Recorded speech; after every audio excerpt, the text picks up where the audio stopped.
Ang kwentong ito ay hango sa totoong buhay. Karanasan ito ni Natu. Taong 1941, Sagada, Mountain Province.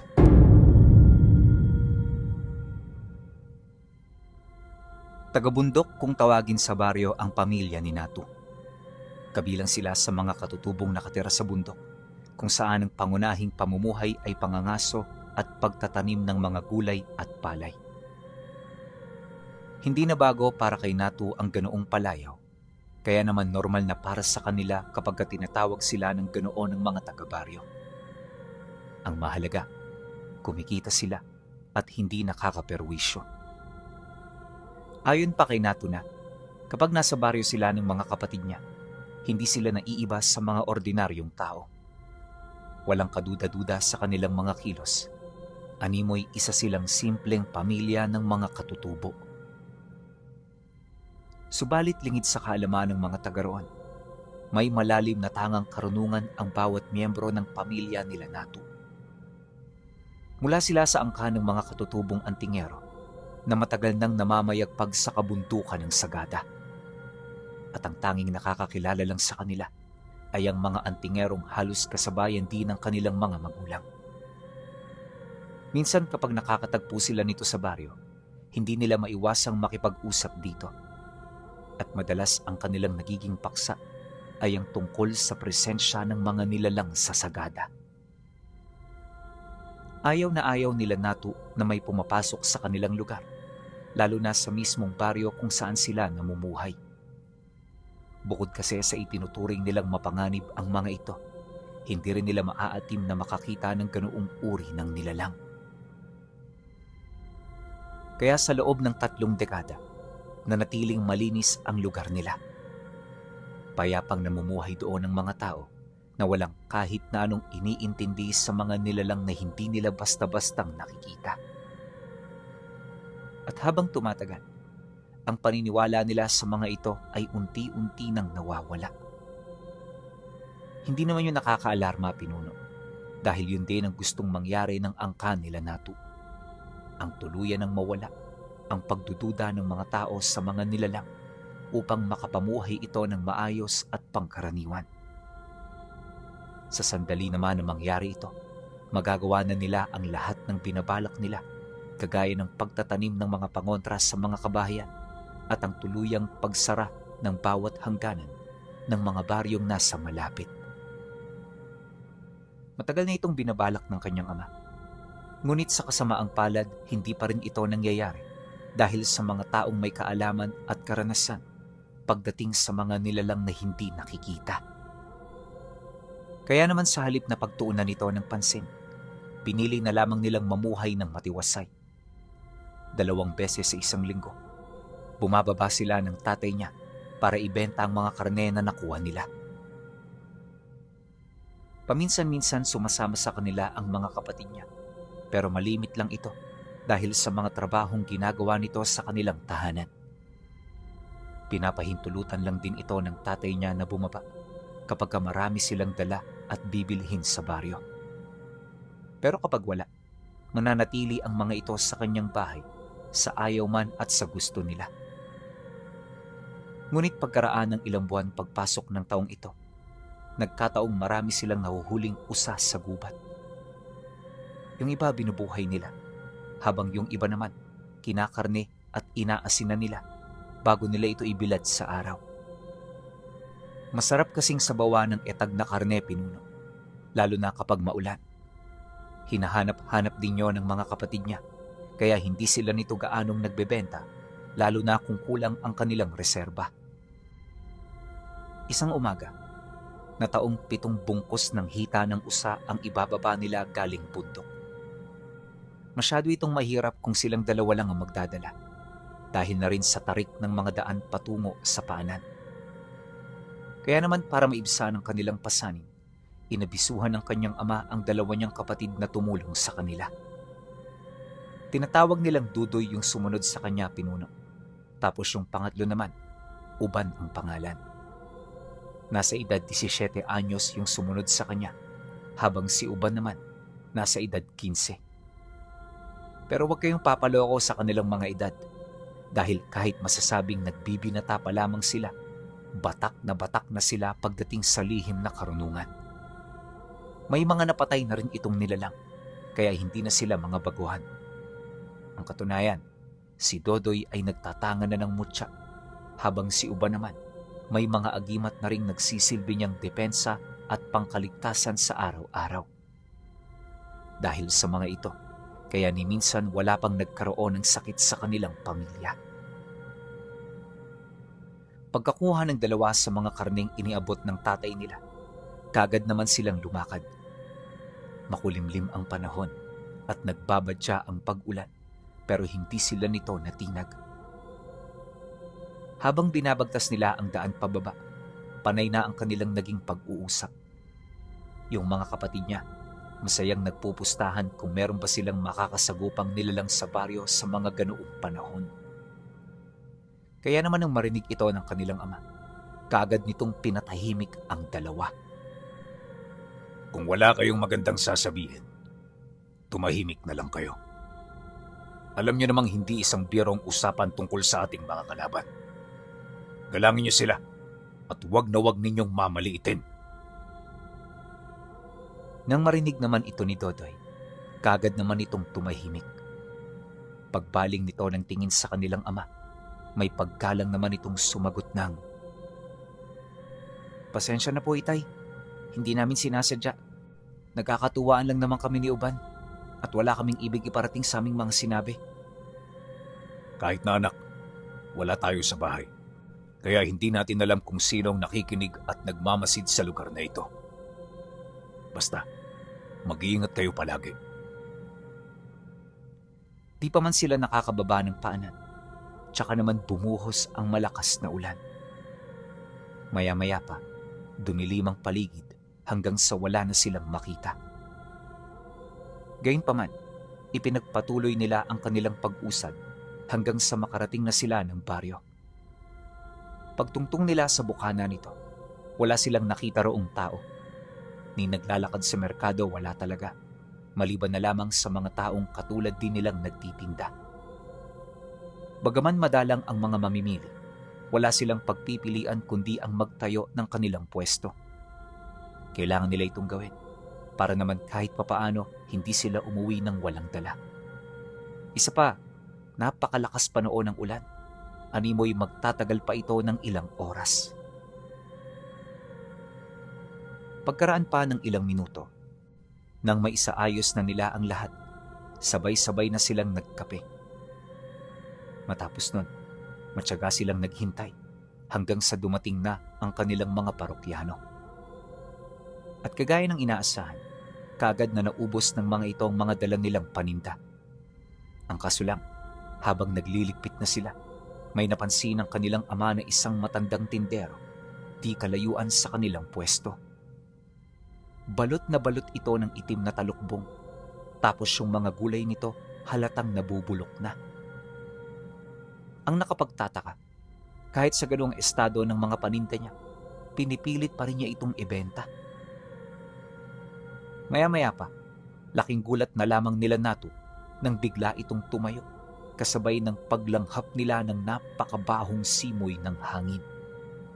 Para itong natuyong nana na may halo ng amoy ng patay na hayop.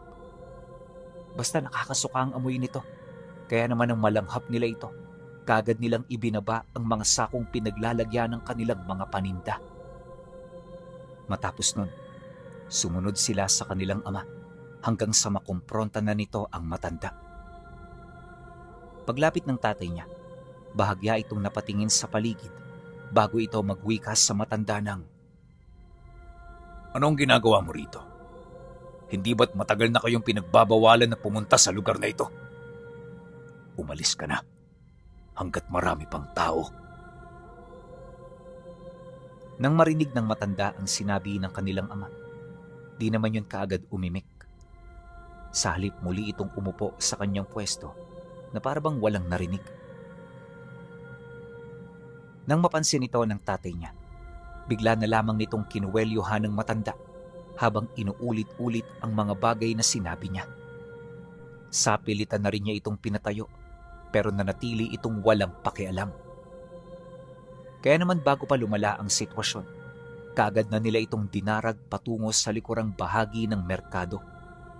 At pagdating nila rito, muli itong kinumpronta ng tatay niya.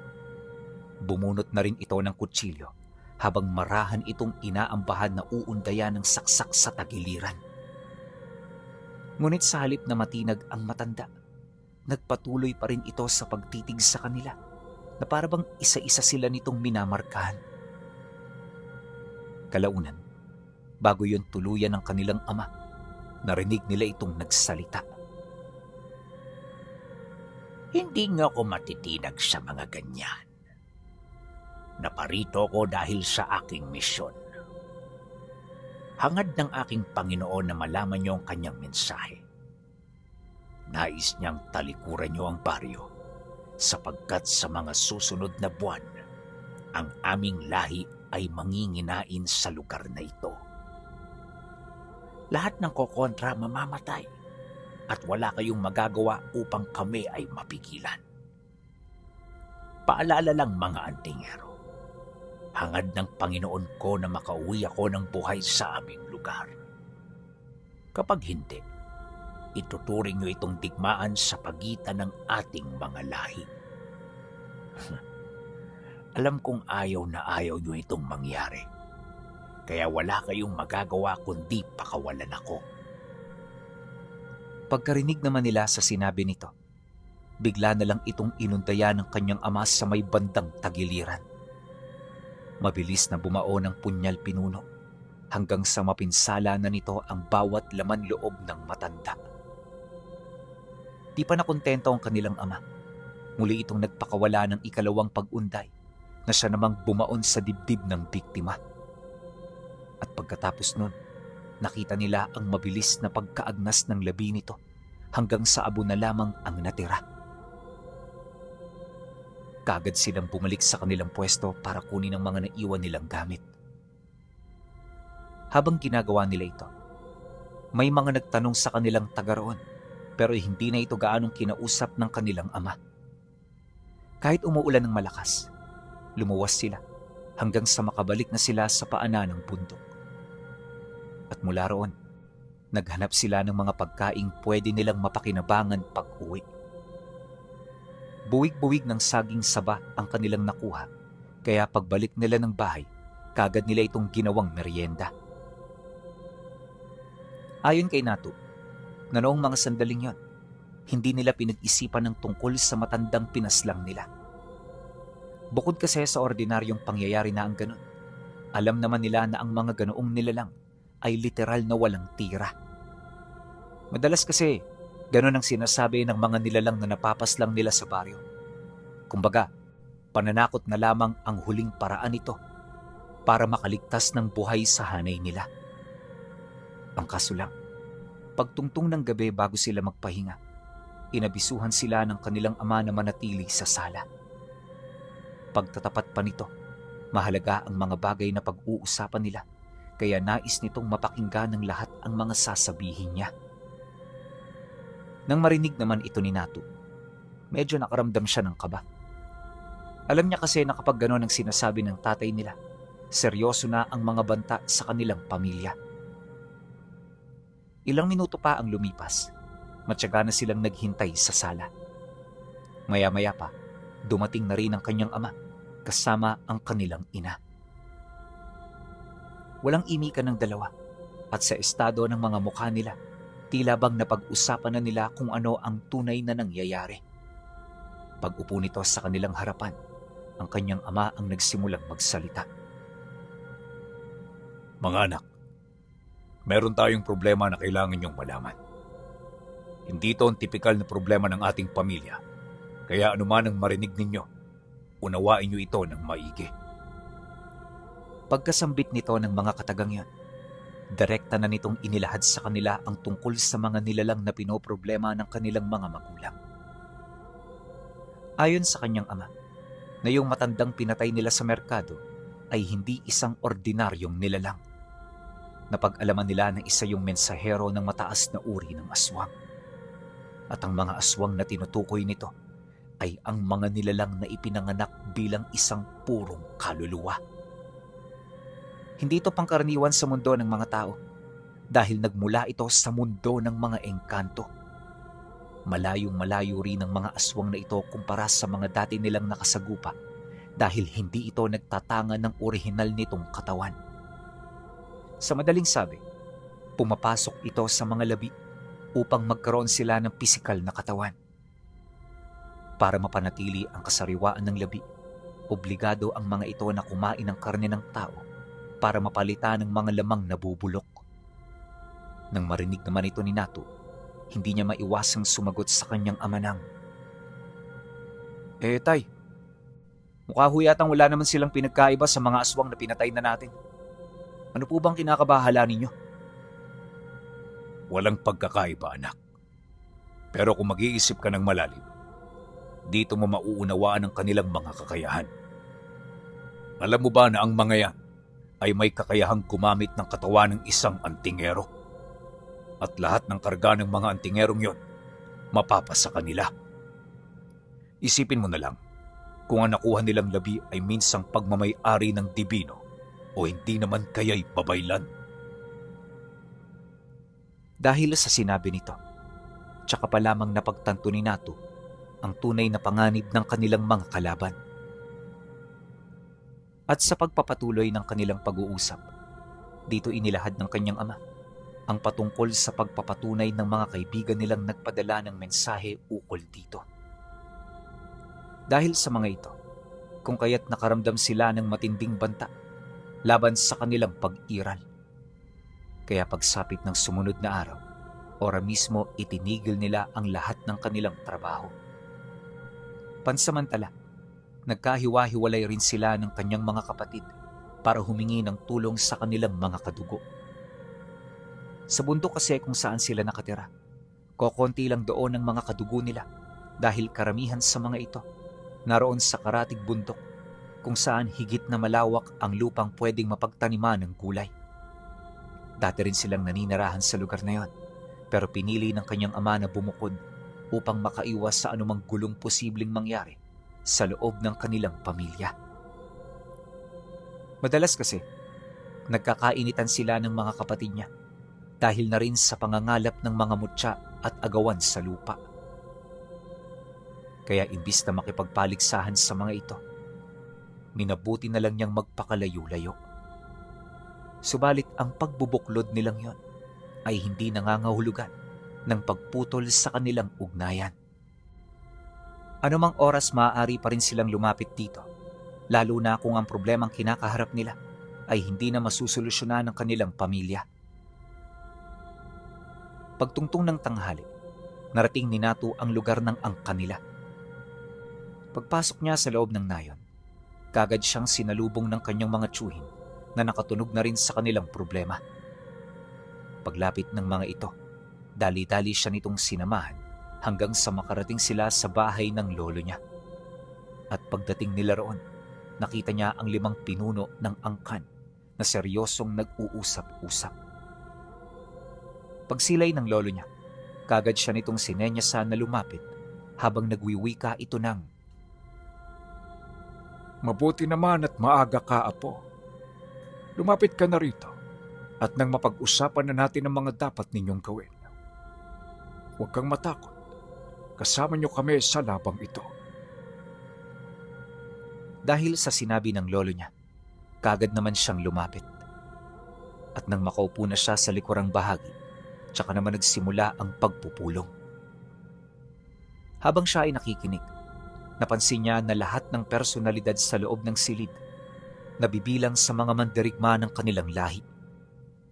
Di man yun umimik, pero bakas sa kanilang muka ang malalim na kasanayan pagdating sa lahat ng uri ng kumbate. Ilang minuto pa ang lumipas, napagkasunduan ng lolo niya na magpadala ng mga tauhan sa kanila. Mahigit 10 ang bibisita sa kanilang tahanan para magbantay umaraw man o gumabi. Pagsang-ayon naman dito ng iba pang mga pinuno, kagad silang pumili hanggang sa utusan na itong lumuwas ng nayon.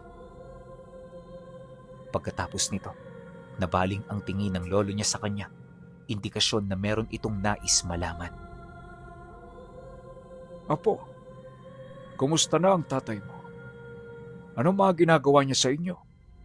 May mga naisip na ba siyang plano? Natunugan niyo ba ang kinaroroonan ng mga kaaway ninyo? Hindi pa ho, Lolo. Katunayan yan, wala pa ho akong balita sa kanilang kinaroroonan. Pero ang sabi ni Itay, anumang araw at oras mula ngayon, posibleng dumating ang mga ito. May mga tagapagmasid na rin ho kaming iniwan sa baryo, kaya kapag nakatungtong na sila roon, kaagad namin itong malalaman. Mabuti naman kung gano'n. Iwasan niyo lang ang gumawa ng malaking gulo at baka mapansin tayo ng hindi naman kasali sa digmaang ito. O sige na, Apo. Kumain ka na muna para may lakas ka pag uwi mo mamaya. Nang marinig niya ang sinabi nito, kaagad naman siyang nagpasalamat. At pagkatapos, tumuloy na siya sa kusina kung saan naroon ang mga tagapagluto nila. Ilang minuto rin siya ritong nagtagal hanggang sa mabusog na siya. Paglabas niya ng bahay, nakita niya ang mga tiyuhin niya na kanina pang abala sa kanilang ginagawa. Di man napili ang mga ito. Napansin niya na abala yon sa paghahanda ng kanilang mga armas. Lahat din ng sandata ay nakalabas na sa kanilang mga tahanan, senyales ng posibleng lawak ng magiging sakop ng mangyayaring digmaan. Dala ng kuryosidad, kagad siyang lumapit sa mga ito. Di siya nagdalawang isip na magtanong kung ano ang kanilang ginagawa, nang sa gayoy magkaroon siya ng kahit katiting na ideya. At nang marinig naman yon ng mga kadugo nila, di yon kaagad nakasagot sa mga tanong niya. Basta ang ginawa nito, bahagya lang napatitig sa kanya bago ipagpatuloy ang kanilang mga ginagawa. Tiyo, kausapin niyo naman ako para meron akong ideya kung bakit ko kayo nakikitang nagkakaganyan. Wala ito, Nato. Kumalma ka lang. Wala ito. Matapos nitong sumagot, kaagad siya nitong iniwan. Kaya naman makalipas pa ang ilang minuto, napilitan na rin siyang umalis sa nayon. Pagtungtong ng 4:00, dito niya na narating ang bahay nila. Nadatnan niya ang kanyang ama noong nag-aayos ng bakuran kasama ang mga tiyuhin niyang inutusan ng lolo nila. Bawat isa sa mga ito may kanya-kanyang trabaho para lamang maihanda ang kanilang tahanan. Kaya naman ang masipat niya ito, kagad na rin siyang tumulong. Kinagabihan, tahimik ang buong paligid. Habang namumutawi ito sa kalupaan, nagpatuloy ang kanilang pagmamasid hanggang sa dahan-dahan ng lumalim ang gabi. Kalaunan, pagtungtong ng 11:00, dito na nagimbal ang hanay nila dahil sa pagtunog ng tambuling ginagamit ng kanilang lahi sa pakikipagdigma. Walang duda, dumating na ang kanilang mga kalaban, kaya kahit nababahala, napilitan na silang lumabas para pagmasdan ng paligid. Pagsilay nila sa paanan ng bundok, laking gulat na lamang nila nang makita nila ang mga taong dahan-dahan ang umuusad patungong tuktok. Nang masipat naman yon ng tatay niya, kagad nitong inutusan ng kanilang mga kadugo na ihanda ang palaso at pana. Para naman maging epektibo ito, binalutan nila ito ng tela na may langis sa dulo. Pagsindi naman nila rito, kagad nila itong pinakawalan hanggang sa lumiyab na ang paanan ng bundok. Matapos nun, dito na nagsiatungal ang mga nilalang sa paligid. At sa isang kisap mata, narinig na nila ang mabilis na pagtakbo nito patungong tuktok. Ayon kay Nato, na nung makita niya ang mga nilalang, hindi niya inaasahan na ganun ito katapang. At kahit mapuno na ng palaso ang katawan nito, patuloy pa rin itong umuusad para lamang makalapit sa kanila. Tumitigil ang mga nilalang kapag katuluyan na silang nalalamo ng apoy na nagmumula sa mga sandatang tumama sa katawan nila. Akala noon ni Nato, hindi makakatagos sa kanilang depensa ang mga nilalang, pero habang tumatagal, nakikita na niya ang ilan sa mga ito na dahan-dahan ang nakakalapit. At sa isang kisap mata, may nasipat na siyang mga nilalang na nakahawak sa lupang nasa tuktok mismo ng bundok kung saan sila nakatira. Dahil sa pangyayari, hindi na nila ito nagawang mapigilan.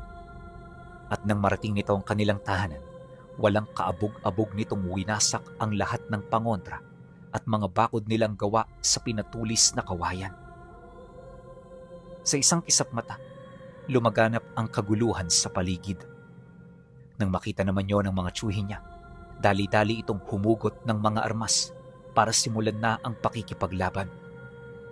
Maging si Nato noon, hindi nagdalawang isip na labanan ang mga nilalang hanggang sa masilayan niya mismo ang unti-unting pagkamatay ng kanilang mga kasamahan. Sa maniwala man kayo o hindi, inabot lang ng kalahating oras bago sila nito tuluyang malipol.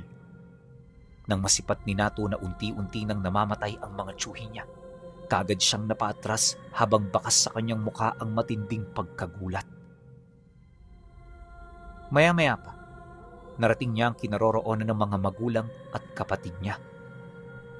Malapit yun sa bahay, kaya hindi ito gaanong nadamay.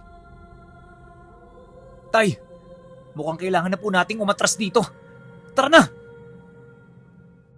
Nang marinig ito ng kanyang ama, dali-dali naman itong sumunod. Bagaman matarik ang daan sa likod ng bahay nila, hindi sila nagdalawang isip. Halos di rin nila makita noon ang daan, pero mabilis silang umusad hanggang sa magkandahulog-hulog na ang mga kapatid niya. Maya-maya pa, bigla naman siyang nahulog sa matarik na parte nito hanggang sa mawalan siya ng malay. Pagbalik ng kanyang ulirat, umaga na. Wala na rin ang mga kapatid at mga magulang niya, kaya kahit nang hihina, pilit niya yung hinanap. Mag-iisang oras din siyang naglibot sa mga kalapit lugar na kanyang kinabagsakan, pero hindi niya na yon nasilayan. Kaya naman sa halip na magpatuloy, nagdesisyon siya na umakyat sa nayon kung nasaan ang kanilang mga kadugo. Nagbabakasakali kasi siya na baka nauna na roon ang mga kapatid at magulang niya. Pagkaraan ng 2 oras na paglalakad, narating na rin niya sa wakas ang kanilang lugar. Sa bungad pa lang nito, nadatnan na niya ang mga kasamahan nila na hindi magkamayaw sa pagkilos at paggawa ng mga trabaho nila. Yung iba abala sa pagpapanday ng mga bakod ng nayon, habang yung iba naman halos maligo na sa pawis kakapanday ng kanilang mga armas. Pagsilay niya sa mga ito, nagpatuloy lang siya sa paglalakad hanggang marating niya ang bahay ng kanyang lolo. Pagpasok niya sa loob, napabuntong hininga na lamang siya nang marinig niya ang boses ng kanyang ama. Nakikipagsigawan ito sa mga kapatid niya dahil gustong-gusto siya nitong balikan para hanapin. Kaya naman nang marinig niya ito, nagmamadali siyang pumasok. At sa isang kisap mata, nakita siya ng tatay niya. Walang sabi-sabi, kagad itong tumahimik at lumapit.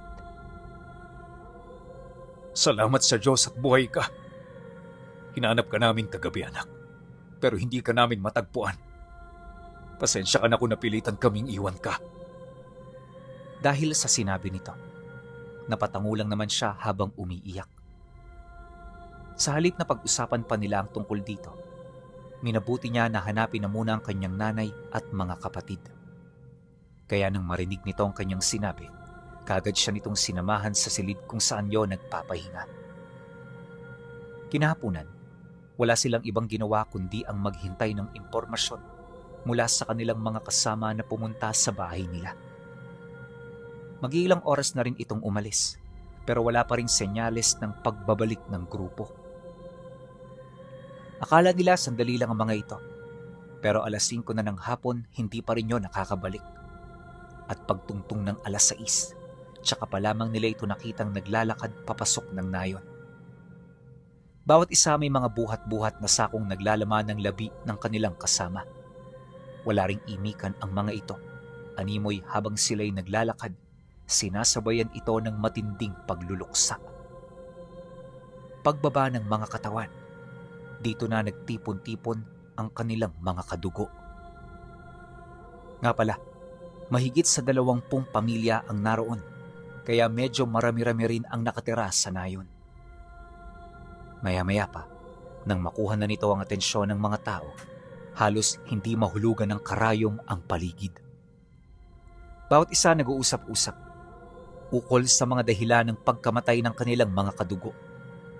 Ramdam din nila Natu ang matinding pag-aalala ng mga ito, kaya hanggat maaari, hindi na rin sila nagsalita ng kung ano-ano. Ilang minuto pa ang lumipas, dumating na rin ang kanyang lolo. Pumwesto ito sa mataas na bahagi ng lugar upang makuha nito ang atensyon ng lahat. Pagtingin naman dito ng kanilang mga kadugo, kagad itong nagsalita ukol sa kalbaryong pinagdadaanan ng bawat isa sa kanila. Hindi naging maganda ang nangyari noong nagdaang gabi. Marami ang namatay sa hanay natin. Ganon din sa hanay ng ating mga kalaban. Ngunit hindi dito magtatapos ang lahat. Kaya humanda kayo. Malakas ang aming kutob. Nadadayo ito dito mismo sa ating lugar. Pagkasambit dito ng kanyang lolo, kaagad nitong pinangalanan ang lahi ng kanilang kalaban. Ayon sa lolo niya, tinatawag nila itong mga amwa, isang anito ng kadiliman. Sa mundo ng engkanto, kilala sila na tagapuspos at tagakontrol ng mga nilalang na mas mababa sa kanila. Ngunit sa mundo ng mga tao, nakilala ito bilang uri ng mga aswang na gumagamit ng katawan ng mga antingero at babaylan. Marami ang nasisindak sa bilang at lakas nila, kaya madalas napipilitan ang mga antingero na umatras tuwing nalalaman nilang amwa na ang kalaban nila. Dagdag pa ng kanyang lolo na maging sila man ay pinangingilagan ang mga nilalang na ito. Hanggat maaari, iniiwasan nila yon, kaya aminado ito na labis silang nagulat sa problemang bigla na lamang kinaharap ng kanilang pamilya. Gayunpaman, hindi nila ito maaaring talikuran dahil kadugo nila ang nasadlak sa panganib. Pagkalahad naman dito ng lolo niya, marami ang nag-alangan sa nais nitong mangyari. Dahilan pa ng iba, hindi sila kasali sa gulong yon, kaya nasa sa kanila kung sasang-ayon sila na sumama. Mariinding inilahad ng mga ito. Natapos na ang panahon ng pakikipagdigma ng angka nila, kaya hindi na sila papayag na magtiis pa ang kanilang mga anak. Pagkalahad naman ito ng mga kadugo nila, kanya-kanya na itong nagsialisan. At ora mismo, nilisan ng mga ito ang kanilang tahanan. Yun na rin ang naging simula ng pagkakabuklod-buklod ng kanilang angkan. Nakakalungkot man ito sa parte ng lolo niya, hindi ito gaanong nagpatinag. Alam nito na tama ang kanilang ginagawa, kaya kahit talikuran sila ng lahat, handa silang gawin ng mga bagay na nararapat. Pagtungtong ng gabi, bilang na lamang ang mga taong naiwan sa nayon. Sa pagkakatanda ni Natu, nasa mahigit 10 na lamang silang naiwan. Halos kalahati sa mga ito parte ng pamilya niya, kaya hindi niya maipagkakaila na maging siya man ay pinanghihinaan na. Ngunit alang-alang sa kanyang ama, hindi niya ito maaaring iwan. Kaya kahit delikado at dehado, nanatili siya sa tabi nito hanggang sa dumating ang mga nilalang. Ayon kay Natu, na noong gabing yon, hindi sila sinalakay ng mga demonyong nagbabalat kayo bilang mga tao. Bagkus ay binisita sila ng mga personalidad para makipag-usap sa kanila sa maayos na paraan. Pagtatapat pa niya na, sa halip na mga pangkat ang dumating, 2 matandang lalaki ang nakita nilang mahinahong umaakyat ng bundok. Meron itong dalang sulok habang nakasuot ng itim na talukbong.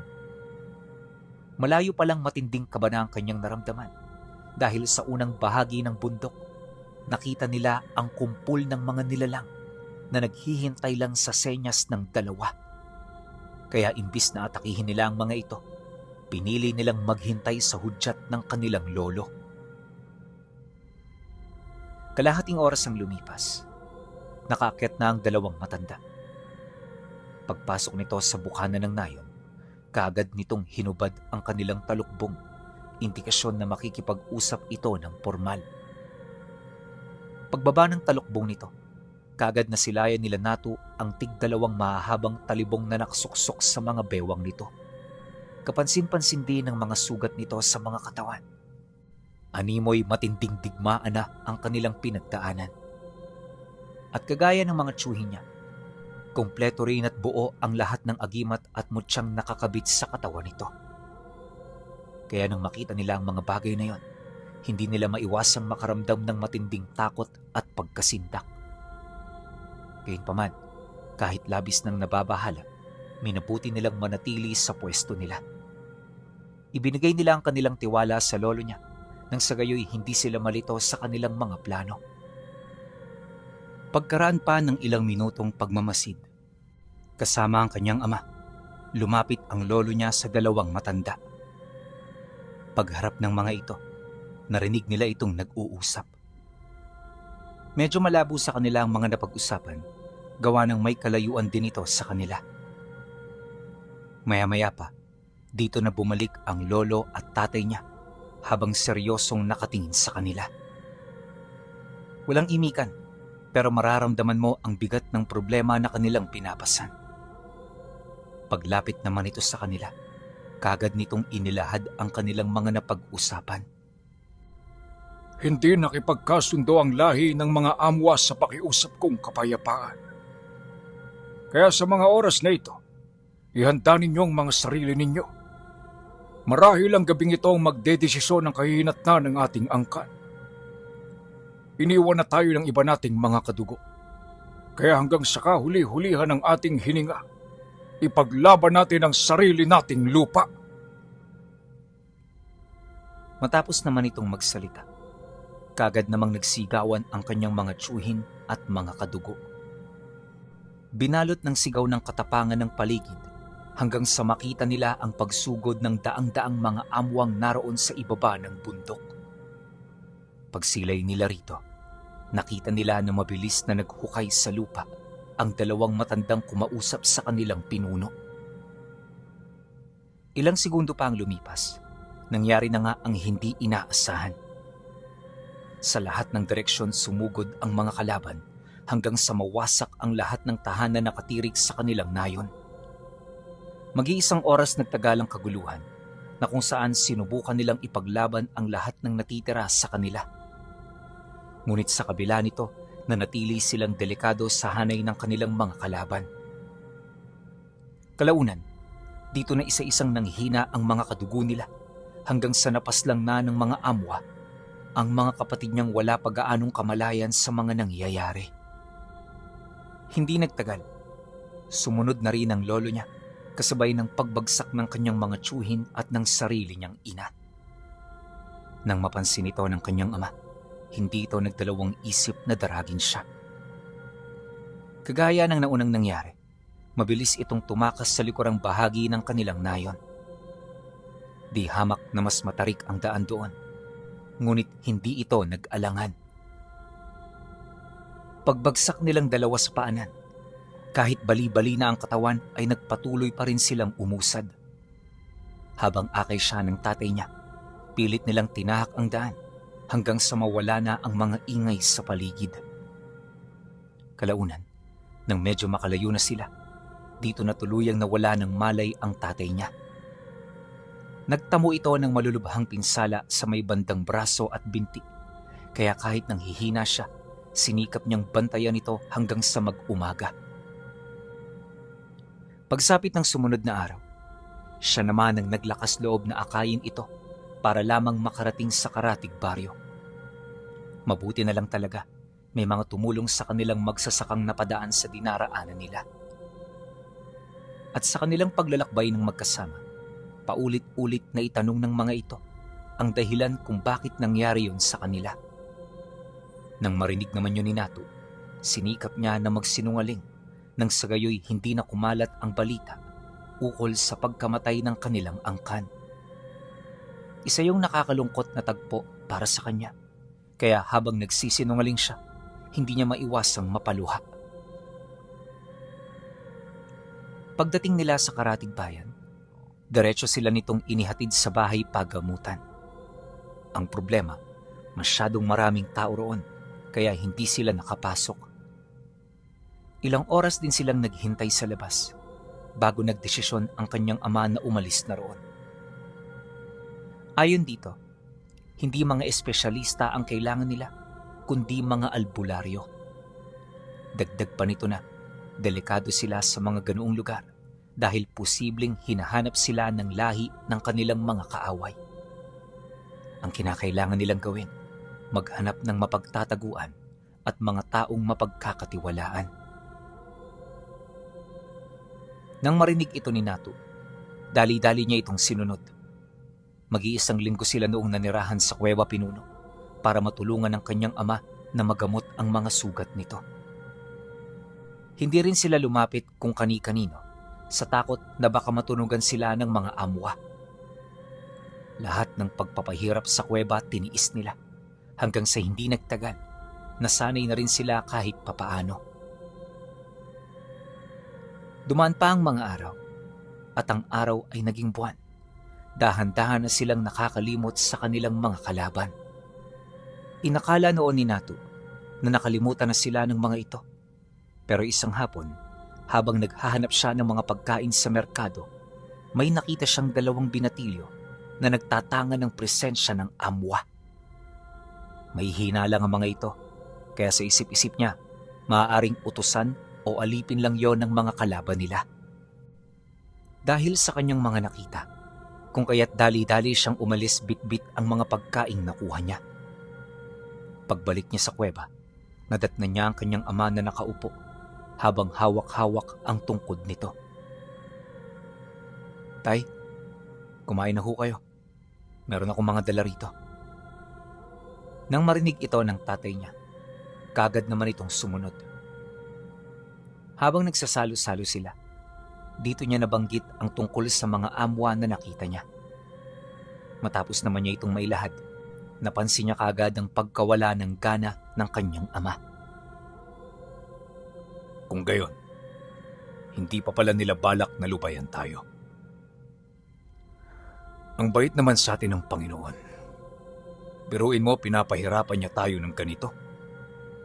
Una niyang kinuha ang ating mga mahal sa buhay. Pagkatapos, ikinulong niya tayo rito sa kuweba. Meron pa bang pag-asa, anak? Kung wala na, hayaan mo na akong tapusin ko ang buhay ko. Gustong-gusto ko nang makita ang nanay mo at mga kapatid. "Tay, huwag kayong magsalita ng ganyan. May pag-asa pa. At hanggat tayo'y may buhay, merong paraan ng Panginoon para malagpasan natin ang lahat ng mga ito. Manalig ho kayo." Dahil sa kanyang sinabi, hindi na rin nakapagsalita pa ang tatay niya. At ang tanging nagawa na lang nito, mapayuko habang pahigbing umiiyak. Ramdam ni Natu ang bigat ng pasanin nito, pero wala rin siyang magagawa para yon ay maibsan. Kaya sa bandang huli, sinarili na lamang ito ng tatay niya. Ilang buwan pa ang lumipas, hindi pa rin sila nakakaalis sa ganoong kalagayan. Kung sino-sino na ring mga antingero ang kanilang nilapitan, pero lahat yon hindi sila pinaunlakan. Ang dahilan ng ilan sa mga ito, Kawawa naman ho ang pamilya namin kung makikisawsaw pa kami sa problema ninyo. Pasensya na ho kayo pero ginusto nyo rin naman kasi yan . paulit-ulit na gano'n na lang ang rason ng mga ito. Kaya sa katagalan ng kanyang pagmamakaawa, medyo nanawa na rin siya. Hanggang sa magdesisyon na sila na tuluyan ng kalimutan ang kanilang dating buhay. Mahirap ito para kay Natu at sa kanyang ama, pero kinakailangan nila itong gawin, alang-alang sa kanilang mga sarili. Alam din nila na ito na lang ang kanilang magagawa, kaya kahit masakit, pinili nilang kalimutan ang lahat ng puot at galit. Pagtungtong ng sumunod na taon, naghihirap pa rin silang mag-ama. Araw-araw kinakapos sila sa pagkain, kaya obligado silang magtiis. Sa sobrang galit ng tatay niya, nagrebelde na ito sa Diyos na kanyang pinaniniwalaan. Tuluyan na rin itong pinutol ang kanyang ugnayan sa lahat ng kanyang mga anting-anting hanggang sa mawala na ng bisa ang taglay niyang mga karunungan. Labis itong ikinalungkot ni Natu, pero Nauunawaan niya kung bakit ito ginawa ng kanyang ama. Sa tagal kasi ng kanilang pagtitiis, parang hindi na sila napapakinggan ng may likha. Ito ang pinagmula ng galit nito hanggang sa magpatiwakal na ito sa buhay. Kung nataon ngang wala sa tabi ng tatay niya itong si Natu, baka matagal na rin itong nagtali ng lubid sa leeg. Mabuti na lang hindi siya nagkulang sa mga paalala. Inakala rin niya na hanggang doon na lang ang buhay nila, pero sa hindi inaasahang pagkakataon, may nangyaring milagro. Isang umaga, paglabas niya sa kuweba, nakita niya ang dalawang matandang hukluban na minsang naging sanhi ng pagkalipol ng kanilang angkan. Ayon kay Natu, nadatna niya itong nakaupo sa upuang ginawa nila sa lilim ng dalawang puno ng mangga. Nung masipat niya ito, kaagad siyang nakaramdam ng matinding kilabot at pagtataka. Hindi niya mawari kung bakit ito nangyari, lalo pat nakasisiguro siya na walang nakakaalam ng tirahan nila. Dala ng kuryosidad, marahan niyang nilapitan ng mga ito habang kalmadong nagwiwika ng, "Paano niyo nalaman na nandito kami? Sinong nagturo sa inyo?" Nang marinig ito ng dalawang matanda, kagad namang napangisi ang isa habang sumasagot sa kanya ng, Hindi namin kailangan ng tagapagturo para malaman ang lokasyon ninyo.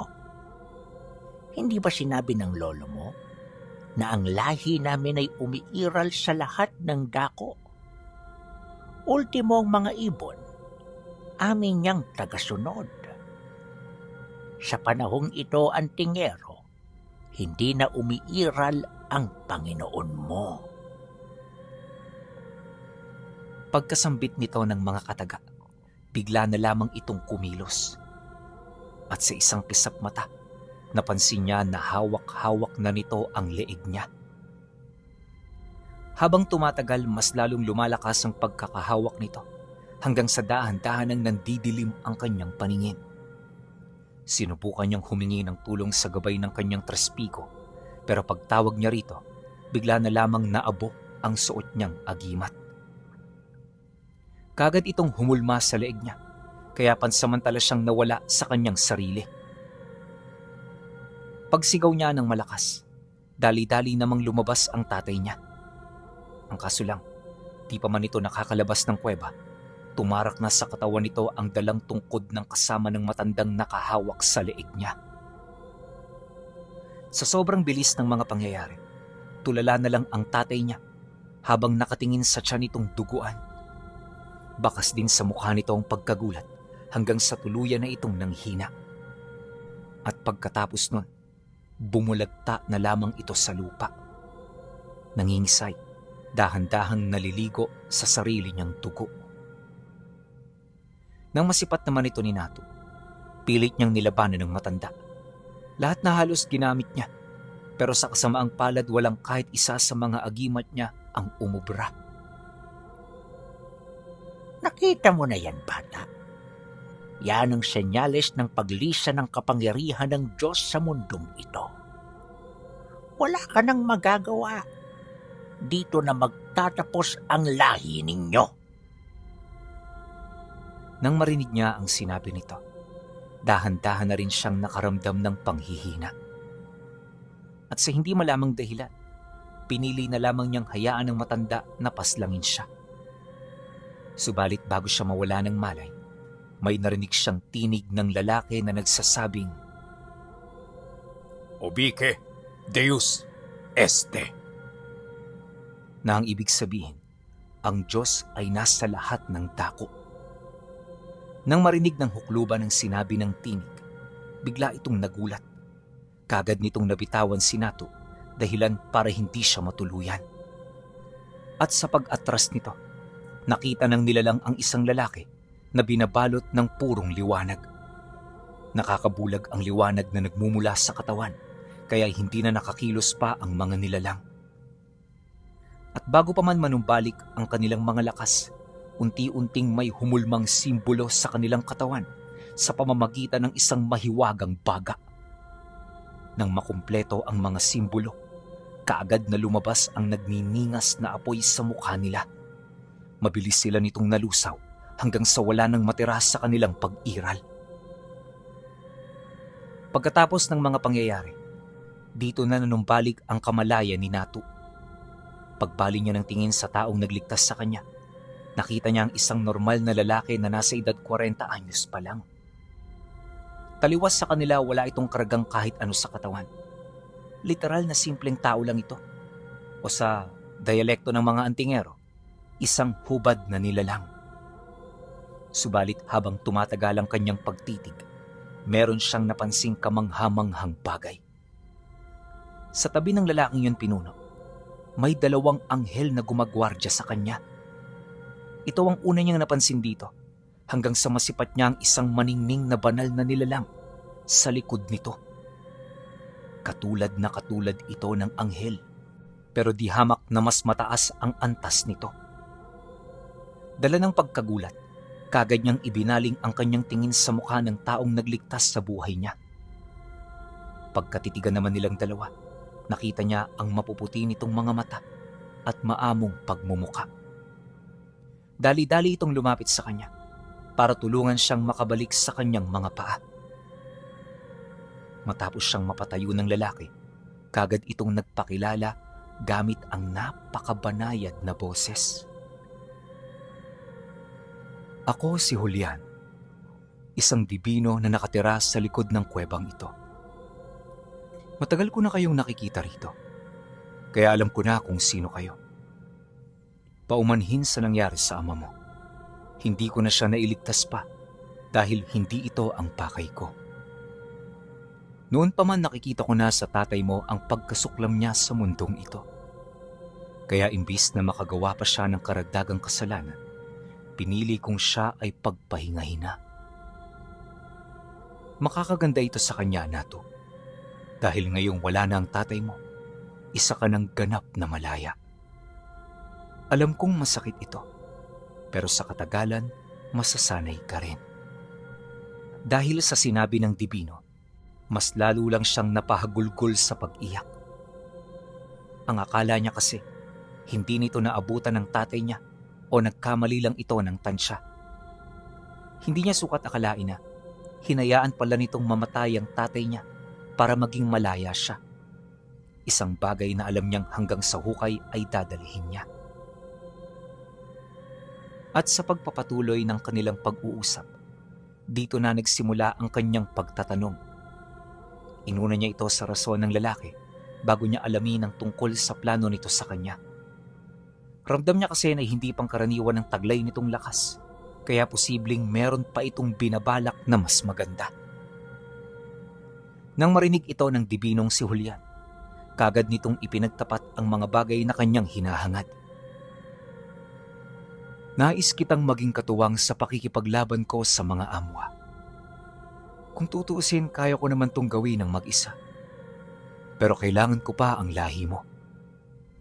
Magparami ka, Natu, at ipagpatuloy mo ang pag-iral ng iyong angkan pagkatapos ng digmaang ito. Hangad ko ang kasaganahan sa iyong buhay, kaya susuportahan ko ang lahat ng mga pangarap mo. Ganun ho ba? Maraming salamat ho, Dibinong Julian. Habang sumasagot si Natu, patuloy pa rin ang pagtulo ng luha niya. Paunti-unti, para bang nauunawaan na rin niya ang nais sabihin ng dibino.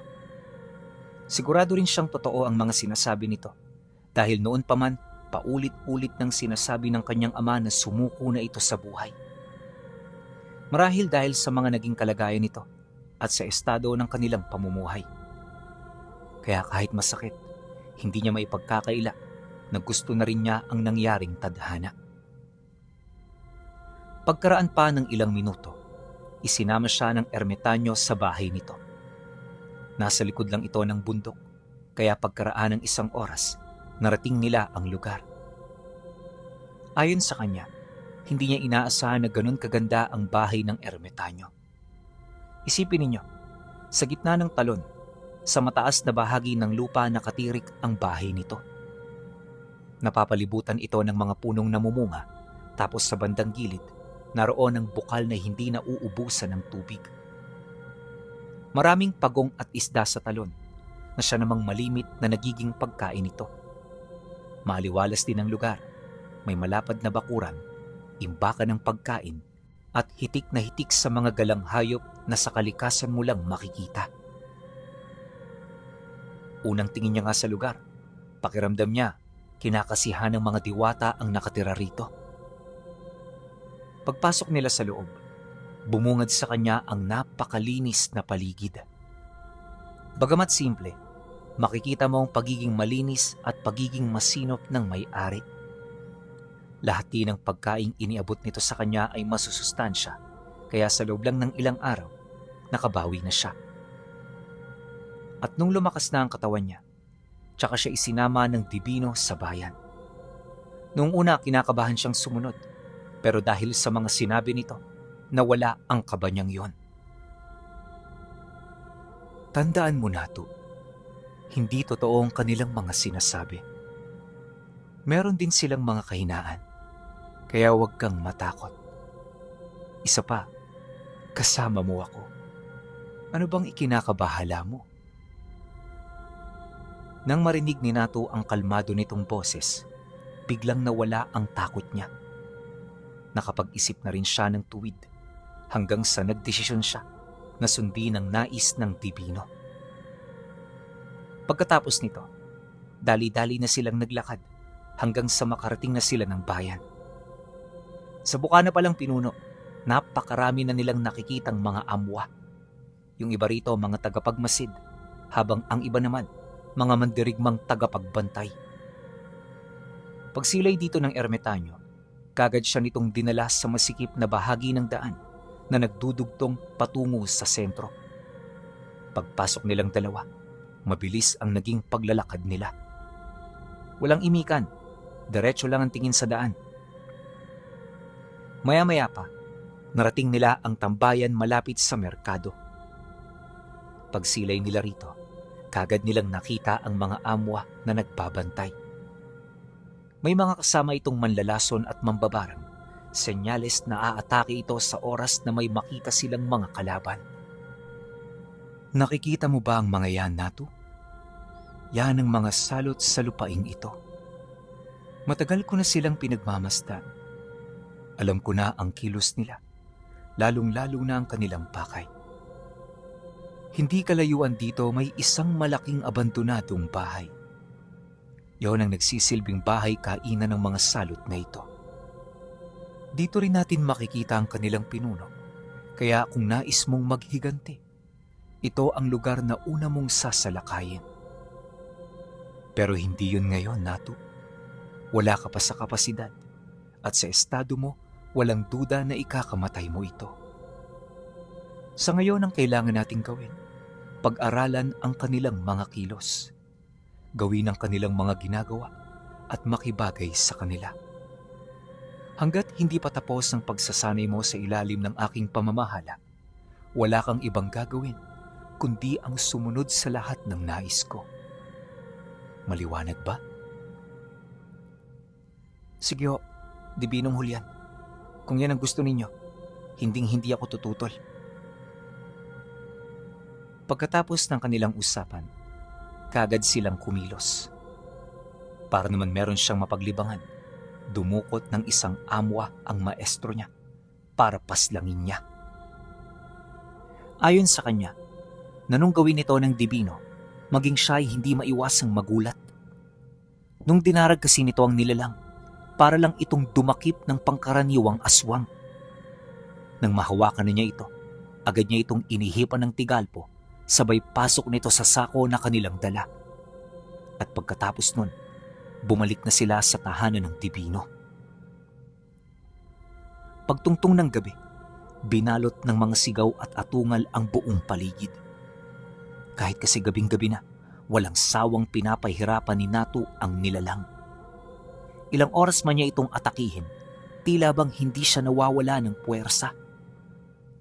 Ayon sa kanya, na noong mga sandaling yon ang galit niya ang nagbibigay lakas sa kanya. Di rin niya ito binalak na patayin, kaya nang mapansin ito ng kanyang maestro, kusa na siya nitong binigyan ng punyal para tapusin ang buhay nito. Huwag mo nang patagalin ang paghihirap niya. Tapusin mo na Nato para makapagpahinga ka na. Nang marinig niya ang sinabi ng ermitanyo, dali-dali naman niyang kinuha ang punyal na iniaabot nito. Bahagya sila noong nagkatitigan bago niya walang habas na inundayan ng saksak sa tiyan ng nilalang. Di pa siya nakontento. Pinugutan niya ito ng ulo bago niya ito tuluyang iwan. Sumapit ang sumunod na araw. Bumalik ulit sila ng baryo. Pagtungtong ng hapon, dumukot ulit ng isang amwa ang ermitanyo para ipapatay sa kanya. Paulit-ulit na nangyari ang bagay na yon kung saan nakapagtatakang walang nakatunog nito. Alerto na noon ang kalaban nila, ngunit kapag sila'y umaatake, nagagawa nila ito ng malinis. Kalaunan, matapos ang kanyang pagsasanay, nagdesisyon na ang maestro niya na ipasok na siya sa totoong laban. Isang hapon, habang nagmemeryenda silang dalawa, dito na siya nito kinumpronta. Nato, humanda ka. Dahil ngayong gabi, mangyayari na ang bagay na matagal mo nang ipinagdarasal. Ito na ang tamang panahon para masubukan mo ang regalong ibibigay ko sa iyo. Pagsambit nito ng mga katagang yon, kagad nitong iniabot ang 2 pulang telang naglalaman ng kung anong bagay. Nang masipat naman yun ni Nato, dali-dali naman niya yung kinuha habang taus-pusong nagpapasalamat sa kanyang maestro. Pagbuklat naman niya ng tela, bumungad sa kanya ang 2 pulseras na halos kasing laki lang ng braso niya. Ikapit mo ito sa iyong braso. Sa pamamagitan niyan, wala ka nang dapat nakatakutan. Bahala ka nang tumiskubre sa regalong ibinigay ko sa iyo. Alam ko naman na kapag nagsimula na ang laban, malalaman mo ang lahat ng lihim at abilidad ng iyong tangan. Handa ka na ba, Nato? Tumayo ka na. Nang marinig niya ang sinabi nito, dali-dali naman siyang tumayo habang isinusuot ang 2 pulseras na magbibigkis sa kanyang mga braso. Nang magawa niya ito, kagad silang umalis ng bahay para dumayo sa bayan. Bandang 6:00 na ng gabi nang makarating sila, kaya medyo kokonti na lang ang mga taong naglalakad. Wala rin sila gaanong makitang mga amwa sa kadahilan ng lahat ito nasisindak na sa ginawa ng maestro niya. Ilang minuto pa ang lumipas, napadaan sila sa eskinitang malapit sa abandonadong bahay. Di pa man nakakalayo, unti-unti na nilang nararamdaman ang presensya ng mga ito hanggang sa makita na nila ang mga nilalang na paisa-isang nagsitayuan sa bubungan. Nang maramdaman nila ito, kagad silang tumingala hanggang sa makita na nila ang isang buong pangkat na nakatitig sa kanila. Nanlilisik ang mga mata nito at sa estado nito parang handa na itong sumunggab sa kanila ng kanyang maestro. Matapos naman nila yung masilayan, kagad na ibinigay ni Manong Julian sa kanya ang permiso para umatake. Nang marinig naman ito ni Nato, walang pagdadalawang isip siyang sumigaw habang hinuhugot ang sundang sa kanyang bewang. Dahil sa ginawa niya, kung kaya't nabulabog ang mga nilalang hanggang sa bigla na itong sumunggab sa kanya. Paglundag ng mga amwa, kaagad siya nitong pinag-uundayan ng saksak sa katawan, ngunit milagrosong di man lang siya nasasaktan. At lahat ng pinsalang natamo niya, unti-unting naghilom sa isang kisap mata. Nang masilayan ito ni Nato, tsaka niya naunawaan ang abilidad na ibinigay ng Divino. Dahil dito, kung kaya't hindi na siya nagdalawang isip na atakihin ang lahat ng mga kalaban niya. Lahat ng galit niya inilabas niya, gawa ng ipinangako niya sa kanyang sarili na pagkatapos ng mga pangyayari, magbabagong buhay na siya. Ang kaso lang, sa loob ng ilang oras na pagtugis niya sa mga amwa, puro mga mabababang uri lang ang nadakip niya. Nang mapansin ito ng Divino, tumulong na rin ito sa paghahanap pero wala na itong naabutan. Akala nila huli na ang lahat pero hindi naglaon, may nakita silang gabunang amwa na papatakas. Malapit na itong makalabas ng bayan. Kaya nang masipat ito ng Dibino, agad nitong pinayakap sa hangganan ang espiritual na enerhiya ng anghel na gabay niya. Matapos nun, narinig nila itong sumigaw ng malakas, dulot ng pagkalapnos ng balat nito sa lahat ng parte ng katawan. Agaran din yung nanghina, kaya hindi na nahirapan si Natu na matukoy ang kinaroroonan nito.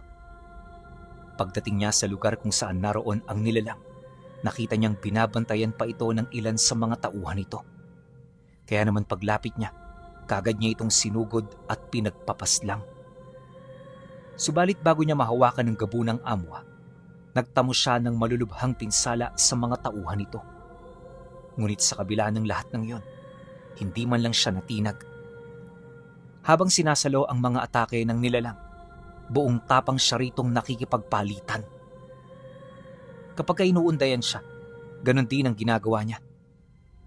Ayon kay Natu, kung nataong hindi niya tangan ang 2 pulseras, paniguradong sa unang minuto pa lang wala na siya sa mundong ibabaw. Mabuti na lang talaga, inaregalo ito sa kanya ng Dibino. Hindi naglaon.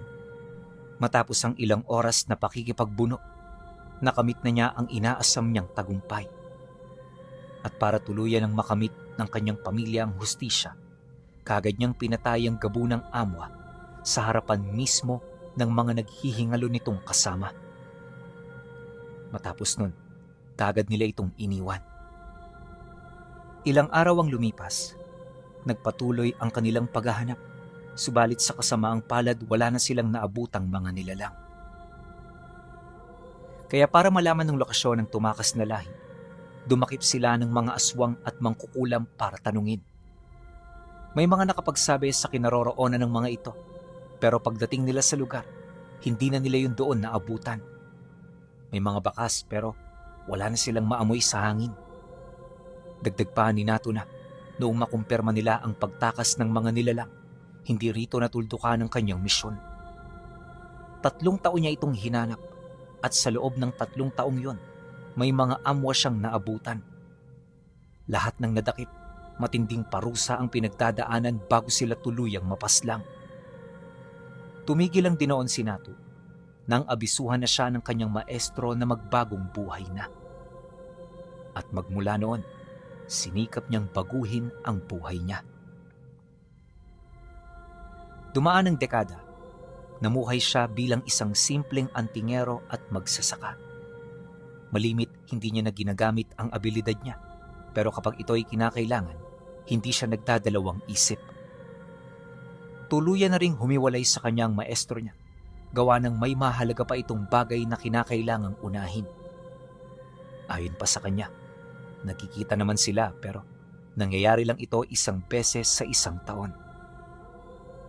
Hindi nagtagal, bumuo na rin siya ng sarili niyang pamilya hanggang sa paunti-unti nabaling narito ang atensyon niya. Nang maging ama na si Natu, nawala na ang galit niya sa mga amwa.